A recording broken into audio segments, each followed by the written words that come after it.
这段大车拼，咱来看世界棒球经典赛的资格赛 A 组比赛，要伫2月21到25伫台北大巨蛋举行。咱台湾队的总教练詹和区昨下晡就表示，35人名单这2天就会确定，但过年过会开始训练。因若伫比赛进前2月中有可能会申办热身赛。 伫基普力经典动会巡回2来2去，听来自基普力工作室董事甲展览监修的说明。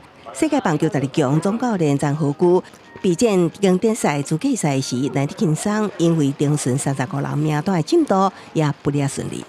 我们有设定的名单内的一个选手，我们都会去征询意愿。但当然，现在目前处在是说旅外的选手上面，必须要跟球团们上一直去做一个协调跟沟通。对，那可能近期就会有一些可能确定的一个答案。 陈总讲，目前这阵少部分旅外选手也来协调，这1、2日应该会当确定。除了队长单结限制外，球员全部换新。面全梁总教练及军长，去年底已经正式安排到手，7、6日会参加资格赛。根据了解，伫美国拍球野手郑宗德，进前拢表达高度意愿，目前拢伫台湾，应该伫名单中。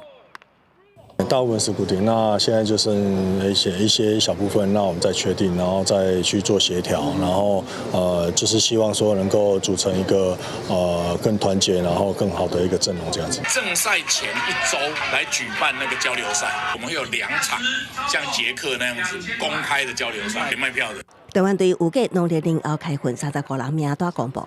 陈总表示，2月初10还是2月中旬会安排对抗赛，慢慢来将整个队形整理一下。